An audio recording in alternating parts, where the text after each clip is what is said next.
स्वागत है आपको।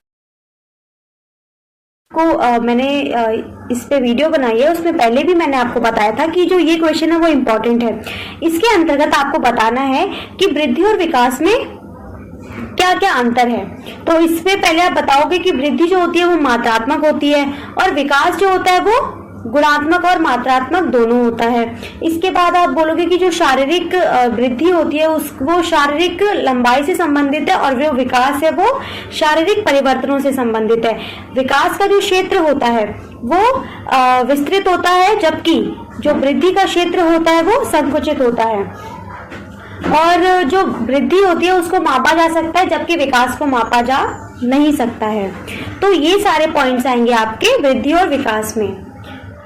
इसके बाद बात करते हैं हम क्वेश्चन नंबर 2 की। क्रियात्मक विकास को संक्षेप में बताइए। क्रियात्मक विकास क्रियात्मक विकास का मतलब होता है कि जो शिशु होता है, शिशु को विभिन्न कार्य करने की जो क्षमता प्राप्त होती है, जैसे कि अगर वो हाथ को फोल्ड कर पा रहा है और हाथ को फोल्ड करके वो किसी को पकड़ पा रहा है, किसी चीज को उठा पा रहा है, किसी चीज को कैरी कर पा रहा है, तो ये उसकी उसका क्रियात्मक विकास है कि किस प्रकार से उसकी जो शरीर के जो अंग हैं वो उनका विकास हो रहा है और उनके विकास के कारण ही जो शिशु है वो अपने हाथों के प्रयोग से चीजों को उठा पा रहा है, उसको फेंक पा रहा है। तो इसको हम क्रियात्मक विकास कहते हैं। इसके बाद बात करते हैं क्वेश्चन नंबर 3 की, जो है बच्चों के भाषा विकास के विभिन्न अवस्थाओं के विषय में संक्षिप्त में लिखिए। इसके अंतर्गत आपको बताना है कि जो बच्चे होते हैं उनकी जो भाषा का जो विकास होता है तो उसकी भी ना कुछ स्टेज जो है वो निर्धारित की गई हैं। जैसे आपने देखा होगा कि जो बच्चे बिल्कुल 1 महीने के होते हैं, आप वो कुछ बोल तो नहीं सकते, तो वो जब अपनी अभिव्यक्ति प्रकट करते हैं तो वो रो के प्रकट करते हैं। तो पहली अवस्था होगी रो के, रोना। दूसरी अवस्था होगी कूकू करना। आपने देखा होगा जब बच्चे अत्यधिक खुश होते हैं या कुछ आप उनसे बोलने की कोशिश करते हो, या जब 2 या 3 माह के बच्चे होते हैं तो वो एक ध्वनि निकालते हैं जिसको हम कूकू की ध्वनि कहकर संबोधित कर सकते हैं। तीसरा बबलाना। जब जो शिशु होता है वो 6 माह का होता है, तब इस अवस्था में वो बबलाना शुरू कर देता है। इसके बाद जब वो अपने 1 साल का होता है तो क्या होता है कि वो अपने पहले शब्द का उच्चारण करता है।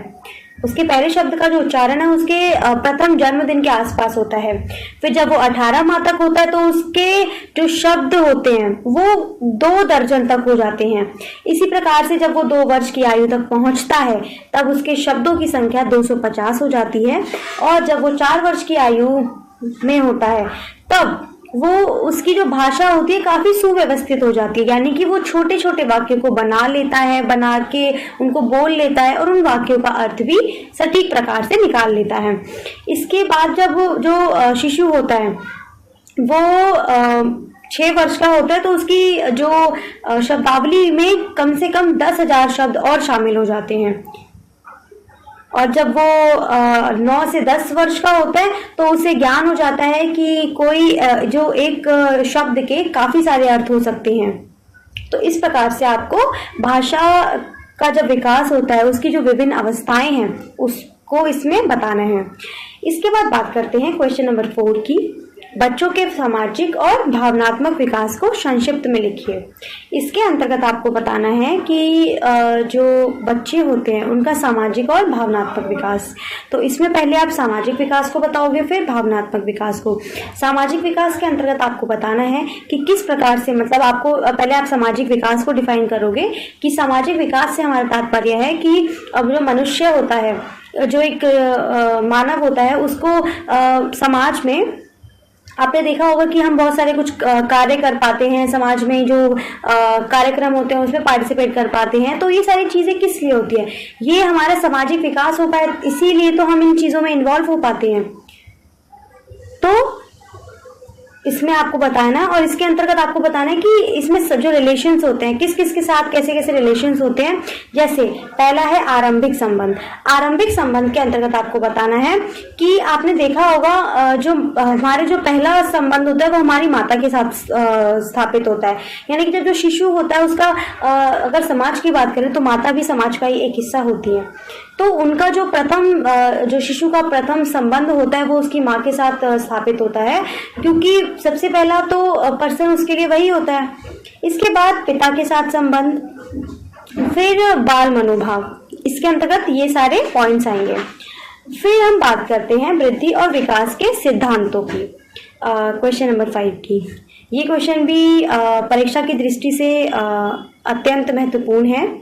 तो इसके अंतर्गत आपको बताना है, पहले आपको वृद्धि और विकास के अर्थ स्पष्ट करने हैं भूमिका में, उसके बाद आपको इनके सिद्धांतों के जो सिद्धांत है उनको विस्तार से बताना है। इसमें पहला सिद्धांत है कि जो विकास होता है वो एक निश्चित क्रम में होता है। तो आपको इसमें बताना है कि जो विकास होता है वो एक निश्चित क्रम में होता है और जो विकास होता है वो 2 प्रकार का होता है। पहला मस्तकोद्यमुखी विकास। मस्तकोद्यमुखी जो विकास होता है इसके अंतर्गत क्या होता है, जो शिशु होता है उसका मस्तिष्क से विकास शुरू होकर पैरों की ओर होता है। ठीक है, और इसके बाद आपको एक मस्तकोद्यमुखी विकास, दूसरा है निकट से दूर दिशा में विकास। निकट से दूर दिशा में आप बताओगे कि जो शिशु होता है उसके जो उसका विकास होता है, तो जो विकास होता है वो शरीर के केंद्रीय भाग से शुरू होकर आगे की ओर होता है। जैसे इसके अंतर्गत क्या होता है, पहले हृदय का होगा, क्योंकि जो हमारा हार्ट होता है वो हमारे शरीर के केंद्रीय भाग एक केंद्रीय भाग होता है। तो केंद्रीय भाग यानी कि पहले हृदय से शुरू होकर या फिर पेट से शुरू होकर फिर कंधे की ओर, फिर बाजू, फिर हाथ विकसित होते हैं। ठीक है, इसी कारण जो बच्चा होता है पहले बैठना शुरू करता है, यानी कि जिस बच्चे का विकास निकट से दूर दिशा में हुआ होगा वो बच्चा पहले बैठना शुरू करेगा, ठीक है, फिर खड़ा होना शुरू करेगा और अंतिम में चलना शुरू करेगा।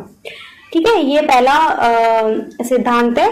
दूसरा सिद्धांत है विकास एक निरंतर चलने वाली प्रक्रिया है। आप सभी जानते हैं कि जो हमने अंतर में बताया था कि जो विकास है वो एक निरंतर चलने वाली प्रक्रिया यानी कि जीवन भर चलने वाली प्रक्रिया है।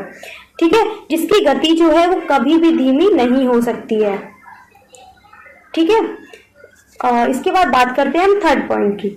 जो थर्ड पॉइंट है वो है विकास सामान्य से विशेष की ओर होता है। जो विकास होता है वो सामान्य से विशेष की ओर होता है, यानी कि बच्चों में पहले सामान्य योग्यताओं का विकास होता है और फिर धीरे धीरे विशेष जो विशेषताएं होती है उनका विकास होता है। जैसे अगर हम बात करते हैं एक उदाहरण के माध्यम से, किसी वस्तु को पकड़ने के लिए बच्चा पहले पूरे हाथ का इस्तेमाल करता है, फिर जैसे जैसे उसकी आयु में वृद्धि होती है वो अपनी उंगलियों का प्रयोग भी करना शुरू कर देता है। यानी कि पहले तो वो पूरे शरीर का इस्तेमाल कर रहा है, फिर जैसे जैसे उसकी आयु में वृद्धि हो रही है वो फिर फिंगर्स का मतलब जो उसकी उंगलियां हैं उनका प्रयोग करना वो सीख जाता है। सामान्य से विशेष की ओर हो रहा है। इसके बाद बात करते हैं हम विकास की सभी जो अवस्थाएं होती हैं वो समान होती हैं। इसके अंतर्गत आपको बताना है कि प्रत्येक बालक जो होता है, बालक के लिए विकास की सभी अवस्थाएं जो होती है वो एक समान होती हैं। जैसे कि बालक अवस्था, इसमें जैसे आपने देखा होगा, इसका मतलब ये है कि बालक या कोई भी मनुष्य, कोई भी बच्चा पहले भ्रूणावस्था में होता है। ठीक है, उसके बाद फिर शैशवावस्था में होता है, फिर वो बाल्यावस्था से गुजरता है और फिर किशोरावस्था में पदार्पण करता है। ऐसा तो नहीं होता ना कि कोई भी बालक शैशवावस्था से सीधे किशोरावस्था में चला गया हो, नहीं, पहले भ्रूणावस्था, फिर शैशवावस्था, फिर किशोरावस्था, फिर प्रौढ़ावस्था, उसके बाद वृद्धावस्था। तो विकास की जो जितनी भी अवस्थाएं होती है वो क्या होती है, समान होती हैं। इसके बाद बात करते हैं जो जीवन की विभिन्न अवस्थाओं में वृद्धि और विकास की दर अलग अलग होती है। बिल्कुल, हम अंतर भी पढ़ चुके हैं इसके अंतर्गत कि जो जीवन की विभिन्न अवस्थाएं होती हैं, जैसे कि मैंने आपको बताया कि भ्रूणावस्था, शैशवावस्था, किशोरावस्था। यदि हम इनकी बात करें तो आपने देखा होगा कि क्या दोनों में विकास और वृद्धि समान रूप से होती है? नहीं, वृद्धि जो होती है, आप पढ़ चुके हो कि वृद्धि मात्रात्मक होती है और वो जीवन भर चलने वाली प्रक्रिया नहीं है, जबकि विकास है वो जीवन भर चलने वाली प्रक्रिया है और वो गुणात्मक और मात्रात्मक दोनों होता है। इसीलिए तो जो वृद्धि है और विकास है, इनकी जो दर है वो क्या है, भिन्न भिन्न है। यह दर जो होती है वो प्रारंभिक बाल्यावस्था और प्रौढ़ावस्था में कुछ कम होती है, जबकि भ्रूणावस्था और जो किशोरावस्था होती है उसमें अत्यधिक होती है। इसके बाद बात करते हैं, सभी बच्चे अपने विकास की चरम सीमा तक पहुंचते हैं। इसके अंतर्गत क्या है कि जो बच्चे होते हैं, सभी बच्चे होते हैं अपने जो विकास की चरम सीमा तक पहुंचते हैं, यानी कि बच्चों के विकास की गति अलग अलग होने के कारण वह जल्दी या देर से अपने विकास को चरम सीमा अवश्य प्राप्त कर लेते हैं। इस चरम सीमा तक पहुंचने के लिए अच्छा पोषण की आवश्यकता होती है, वातावरण की सही निर्देशन, सकारात्मक दृष्टिकोण और प्रोत्साहन आदि जो ये इम्पोर्टेंट होते हैं और ये अपना एक भूमिका निभाते हैं। तो ये सारे पॉइंट्स हो गए हमारे वृद्धि और विकास के सिद्धांतों के अंतर्गत। ठीक है, अब हम बात करते हैं क्वेश्चन नंबर 6 की। इसके अंतर्गत आपको बताना है कि मानव जीवन अवधि की प्रथम 4 अवस्थाओं को विस्तार से बताइए।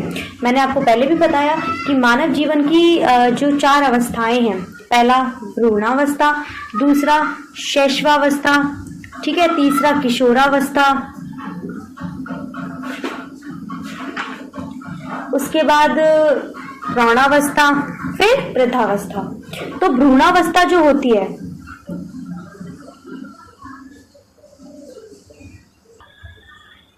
जो भ्रूणावस्था है, भ्रूणावस्था जो होती है वो गर्भधारण से लेकर शिशु के जन्म तक की होती है। ठीक है, फिर इसके बाद बात करते हैं हम शैशवावस्था की। जो शैशवावस्था होती है वो जीरो यानी कि जब से शिशु का, जिस दिन उसका जन्म हुआ उससे 2 वर्ष तक की जो अवस्था होती है उसे हम शैशवावस्था कहते हैं। इसके बाद आती है बाल्यावस्था। बाल्यावस्था जो है वो 3 वर्ष से लेकर 11 वर्ष की आयु तक की होती है।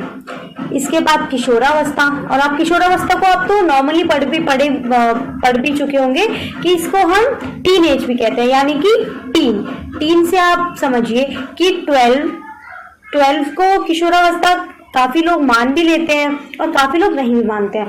तो जो अगर हम किशोरावस्था की बात करते हैं तो किशोरावस्था की जो शुरुआत होती है वो 13 है ना, हम लिखते हैं तो लास्ट में देखा होगा आपने टीन आता है, तो 13 से लेकर 19 तक, यानी कि 13 से लेकर 19 तक की जो अवस्था होती है वो किशोरावस्था है। इसके बाद जो 20 से लेकर